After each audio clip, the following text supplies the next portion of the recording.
বাংলার এক গ্রাম, সোনালি ধানে ভরা মাঠ। ধান কাটার মৌসুমে হাসি খুশি সবার মুখ। ছোট্ট হাসান খুশি, কারণ এবারের ফসল ভালো হয়েছে।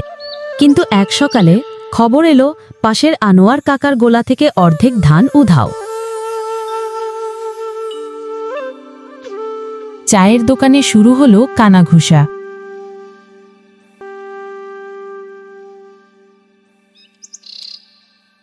আমি শুনেছি রাতের অন্ধকারে চোর এসেছে। চোর নয় রে, মনে হয় বন্য শিয়াল ধান খেয়ে ফেলেছে। হাসান মনে মনে কৌতূহলী স্বরে, না, এই রহস্য আমি নিজেই বের করব। রাতে লণ্ঠন হাতে কোলার পাশে লুকিয়ে বসে হাসান হঠাৎ শোনা গেল খসখস শব্দ। হাসান চোখ বড় করে অবাক হয়ে, আরে এ তো মানুষ নয়, শিয়াল। পরের দিন কেউই কথা না শুনলেও হাসান নিজের বুদ্ধি খাটালো। গোলার সামনে মরা মুরগি রাখল, ভেতরে ভরল লাল মরিচ। রাতে শিয়াল এসে মুরগায় কামড় দিতেই মুখে জ্বালা, ছুটে পালালো শিয়াল।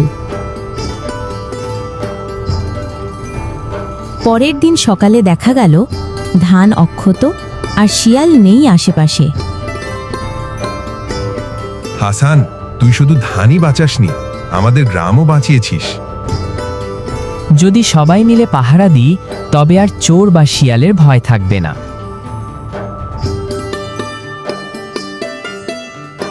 এভাবেই ছোট্ট হাসান শিখিয়ে দিল, সমস্যার সমাধান শক্তি নয়, বুদ্ধি দিয়ে করাই শ্রেষ্ঠ।